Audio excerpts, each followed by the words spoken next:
আছি তো আমি চাচ্ছিলাম যে বাংলাদেশে যে সংখ্যালঘু নির্যাতন এটা বন্ধ হোক, আর ওই চিন্ময় কৃষ্ণবাবুকে অতি সত্বর মুক্তি দেওয়া হোক এবং সংখ্যালঘুদের যে ৮ দফা দাবি ছিল, হ্যাঁ রাইট রাইট, এবং সংখ্যালঘু যে ৮ দফা দাবি ছিল এটা যদি সরকার মেনে নিত তাহলে বেটার হইতো। এখন এই সরকারের হাতে তো সময় মাত্র ২-৩ মাস, তারপরে নির্বাচন আসছে। যারা যখন যে সরকার আসুক যদি এই দাবিগুলো মেনে নিতে।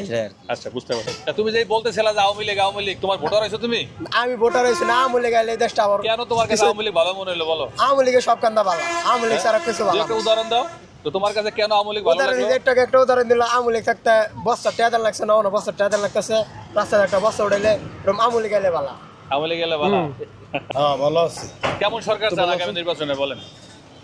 আমার কথা, আমি সরকার চাই যে গরিবের ভালোবাসা দেবে হ্যারি চাই, হয়তো আওয়ামী লীগ হোক আর বিএনপি হোক আর জামাত হোক।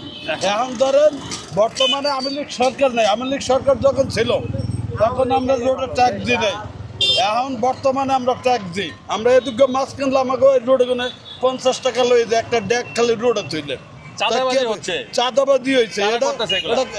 এটা কই যারা নেতা আছে এখন, বর্তমান নেতা যারা আছে, বর্তমান যারা নেতা বুঝতে পারছি আপনি কাদের কথা বলছেন। আর আমরা আওয়ামী লীগ যেকাল ছিল আমরা তো ১ টাকাও দিইনি, আমের এখানে রোডে থুইছি, রোডে ডেকে গুনে আমার ৫০ টাকা লাগে নাই। আর এখন বর্তমানে ডেকটার রোডে গুনে মাথা গুনে তুইলেই আমার ৫০ টাকা দেওয়া লাগে, না দিলে ১ কেজি মাছ নিয়ে যাবে।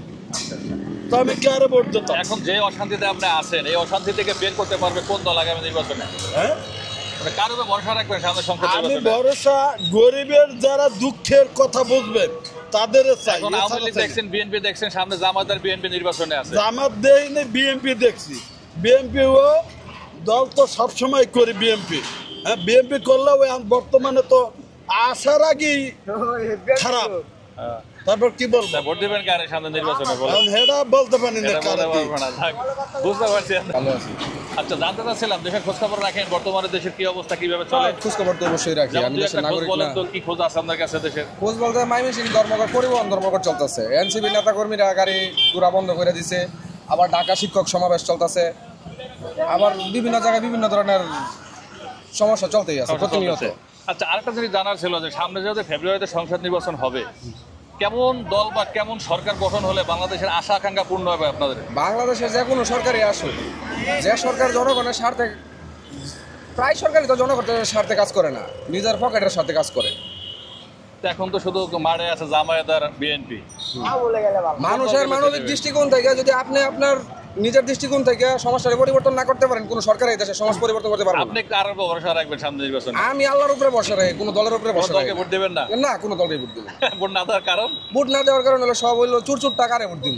তাহলে ভোট না দিলেও তো কেউ না কেউ পাস করবে, সমস্যা কি? আমি আমার ভোটটা রক্ষা করলাম, আমি আমার ভোটটা রক্ষা করলাম। আচ্ছা, ধন্যবাদ। অবস্থা খোঁজ খবর রাখেন? জি। দেশের নাগরিক হিসাবে কি অবস্থা মনে করতেছেন দেশের, বলেন? ভালো না, কোন দিকটা ভালো না?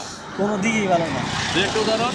আগে সরকারই ভালো ছিল, আগে সরকার ভালো ছিল, সামনে তো নির্বাচন আসতেছে তাই না, সংসদ নির্বাচন। আওয়ামী লীগ চাই, আওয়ামী লীগ দরকার। আওয়ামী লীগ চান, একটা কারণ দেখান তো যে আওয়ামী লীগ আপনি এই কারণে চান। না, কোনো কারণ বলতে কি, দ্রব্যমূল্যের দাম, হ্যাঁ, উনি যেটা ছিল নিয়ে সেটা তো আগেরটাই ভালো। আমরা এটা কেন প্রশ্ন করি যে আমরা জানতে চাই আসলে মানুষ কি চায়। আপনাদের জানা চাওয়াটাই কিন্তু আমাদের মাধ্যমে প্রচার হয়, তাই না? আওয়ামী লীগ চাই, আওয়ামী লীগ, আওয়ামী লীগ চান। ধন্যবাদ আপনাকে। আওয়ামী লীগের